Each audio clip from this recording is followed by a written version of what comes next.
শুনছি নাকি ফাইল চুরি করে পালিয়ে গেছে নাকি শুনছি। হ্যাঁ, তবে আমি এখানে বলবো কিন্তু এটা সেটিং এ কাজ চলছে, সব থেকে কিন্তু হই হই করুনি, এটা দিদি মুদির সেটিং। কেন মুসলমান দিদির থেকে সরে যাচ্ছে না জানি না, যত মুসলমান দিদির থেকে সরবে তত মুদির মাথায় বাস পড়বে। কেন মুদি দেখছে বাংলায় আমার আসার লাইন নেই, আমার বোনটাই থাক, তবুও আমার আইনটাকে পাস করালো তো নাকি, এই ওয়াকাফটাকে কে পাস করালো? যদি মোদি দিদি না থেকে অন্যজন থাকতো, মোদির ক্ষমতা ছিল এখান থেকে জমি নিয়ে যাবার। কেন জমি ল্যান্ডটা রাজ্য সরকারের হাতে, সব আইনগুলো জানতে হবে।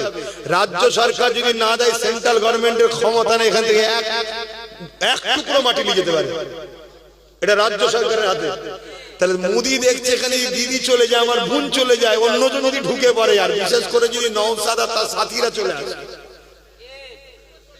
তাহলে তো মোদি এমনি রাত্রিরে শুয়ে নওশাদ নওশাদ করতে করতে কোন দিন শুনবে চলে গেছে। কথা বুঝে আসছে না? নাই। তাহলে এই জন্য এইসব নাটক করছে। আইওয়াস দেখেছিস, সত্যিই তো বিজেপির বিরুদ্ধে লড়ছে, আবার যাতে মুসলমান না কোণে ওঠে, এই জন্য লাইন ক্লিয়ার করছে।